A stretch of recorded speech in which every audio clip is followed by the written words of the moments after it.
Coucou, j'espère que tu vas bien. Alors, tu le sais peut-être que tu le sais pas, mais en fait, je suis au cœur d'un défi où je tourne une vidéo pour chaque carte de tarot. Donc, j'ai fini il y a pas tellement longtemps les arcanes majeures. Je vais te mettre la playlist en dessous pour que tu puisses retrouver vraiment toutes les cartes. Je vais vraiment décortiquer en finesse et en profondeur chacune des cartes de tarot. Donc, j'ai terminé les arcanes majeures, j'ai commencé les personnages de la cour des bâtons. Donc aujourd'hui, page de bâton. J'en suis là.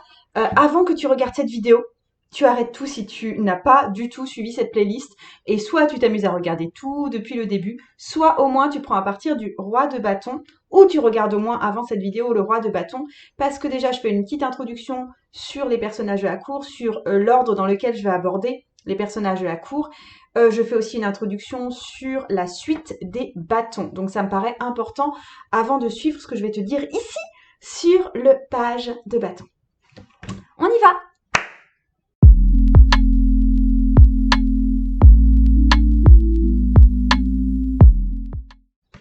Je me présente d'abord. Je suis Margot, je suis psychopraticienne tarologue, je suis surtout active sur Instagram, donc suis-moi là-bas pour être au courant de toute mon activité, de tout ce que je fais, de tout ce que je propose. Euh, j'ai des cours en ligne, notamment autour du tarot. Mon principal cours en ligne, c'est l'initiation au tarot intuitif qui t'apprend vraiment à lire le tarot avec ton cœur. Et je te propose d'avoir accès au module 1 de façon complètement gratuite pour que tu puisses tester si ce cours te convient ou ne te convient pas. En fait, on m'a posé récemment assez souvent la question, mais Margot, tu fais beaucoup de contenu à la fois sur Instagram, à la fois sur YouTube, c'est une mine d'or, enfin des choses comme ça.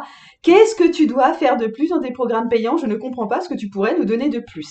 En fait, dans les programmes payants, je vais beaucoup plus loin sur l'aspect pratique des choses. Je t'apprends à faire, en fait. Ici, par exemple, effectivement, je vais te décortiquer les cartes de tarot, même très en profondeur, mais j'ai une interprétation qui donne la vision symbolique de la carte, qui donne parfois même une vision historique des cartes, mais ça te permet pas un travail intuitif et pratique avec les cartes telles que je te les décris ici. La connaissance en fait pure des cartes ne suffit malheureusement pas. Mais après, je fais ces vidéos parce que c'est super intéressant de s'y plonger et c'est justement le travail que je te propose ici. Souvent en fait, les personnes ont suivi mes cours d'initiation au tarot au moins et puis même quelques autres et après viennent approfondir avec ces vidéos que je propose sur YouTube.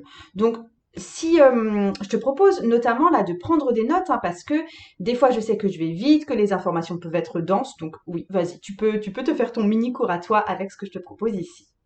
T'as vu aussi que là j'avais pris des cartes de tarot avec moi. Je vais te montrer des cartes de tarot du page de bâton dans différents jeux.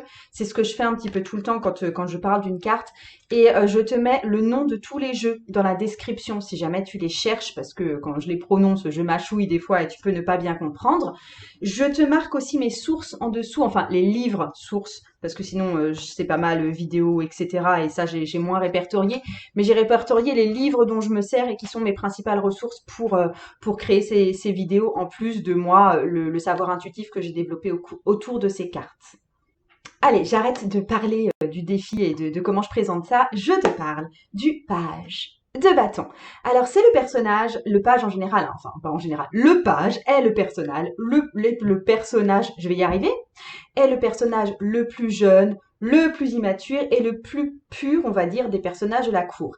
Il y a une tendance féminine chez les pages en général, réceptive, même si à l'origine, ce sont des cartes qui sont représentées sous des traits jeunes et masculins. Donc ça peut aussi prendre dans certains autres jeux le nom de fille, le nom de princesse.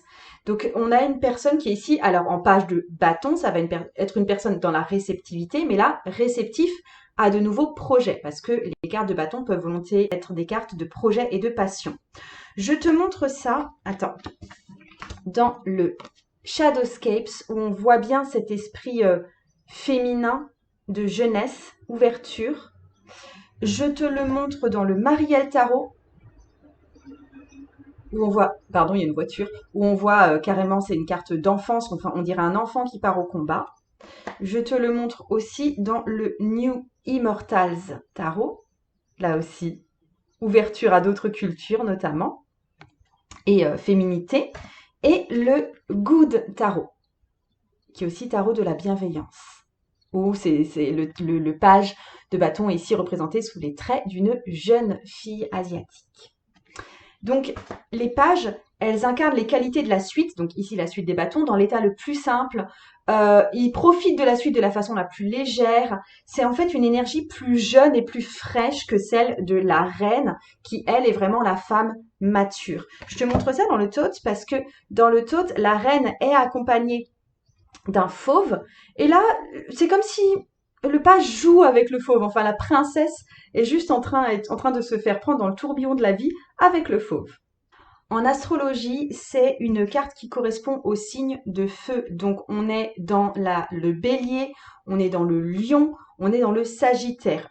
Les signes aussi de printemps. Enfin, ça évoque pas mal le printemps. Je te montre le page de feu ici dans le Lost Forest Tarot parce que c'est la carte pour moi qui incarne le plus l'élément feu. C'est incroyablement feu.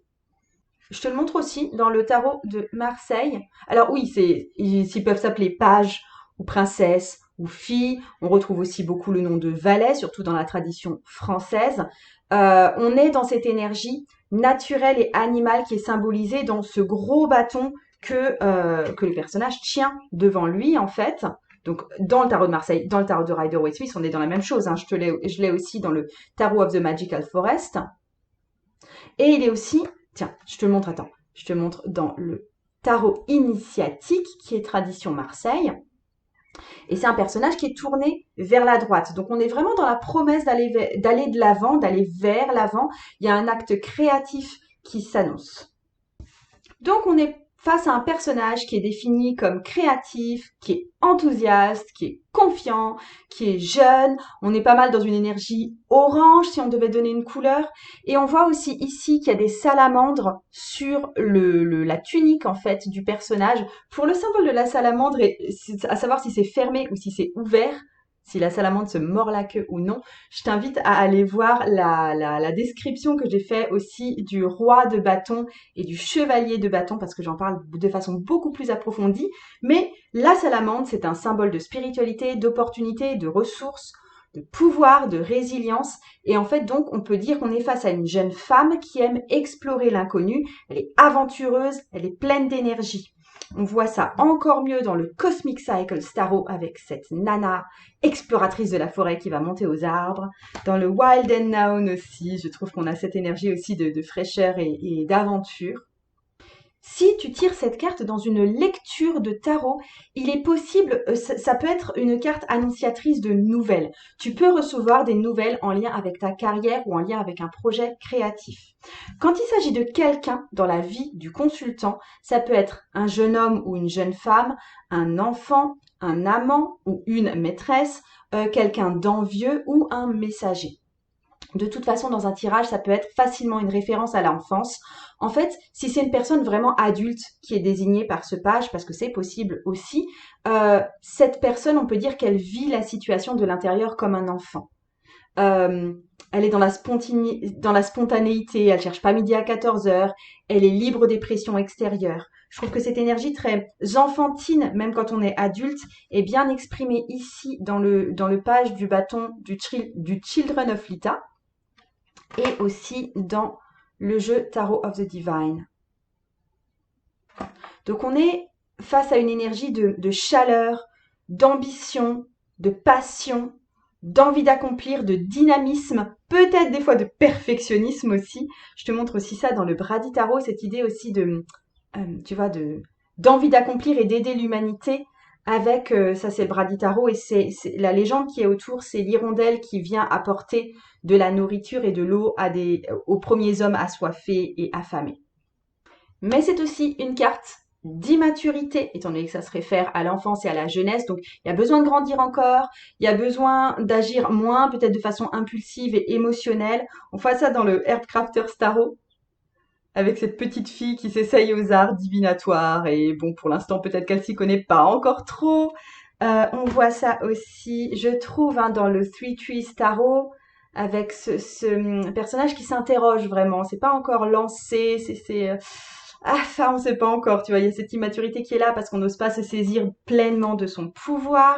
Je trouve qu'on le voit dans le Primordial Tarot avec cette belle carte d'enfance aussi. et d'ouverture. Pour l'aspect un peu plus psychologique, on est face à la figure de la fille intelligente, de la fille qui a des ressources intellectuelles. On est face à, si on doit creuser dans cet aspect plus psychologique, c'est un personnage qui semble aller de l'avant, mais qui est aussi vulnérable, qui se sent facilement en insécurité. Donc elle tient à être entourée, elle tient aussi à être le centre de l'attention. Il y a une demande d'attention constante souvent chez ce page de bâton. C'est une personne aussi qui aime se montrer convaincante, qui est presque manipulatrice, farceuse, intelligente. Et en fait, du fait de son insécurité, elle peut se montrer éventuellement cruelle, tourner les autres en ridicule, ne pas être tolérante du tout. Je trouve que ce côté un peu, des fois peut-être un peu mesquin, tu vois, il est présent dans le Helgoliath Tarot, avec ce pigeon qui se retourne en arrière, là. Et aussi dans le Lionstrider, où tu vois ce personnage assez ambitieux, son bâton en main, un dragon derrière elle. Je trouve qu'il y a cette énergie un peu limite vengeresse, tu vois, et à la fois dans l'insécurité parce qu'il y a cette vulnérabilité, et à la fois très cette envie de puissance en fait. Donc on est face à une personne qui est pleine d'imagination, qui est astucieuse, qui est, tu vois, volubile aussi, c'est ce qui fait son charme, mais elle change vite d'humeur et du coup elle peut être hyper agréable et ensuite facilement basculer dans la vulgarité. Donc son charme, c'est d'être imprévisible, mais en même temps, les gens vont avoir tendance à la trouver trop immature et à la trouver insupportable. Et elle peut complètement déprimer si elle se sent seule. C'est une carte d'éveil. C'est en fait l'étincelle qui va mener au projet final.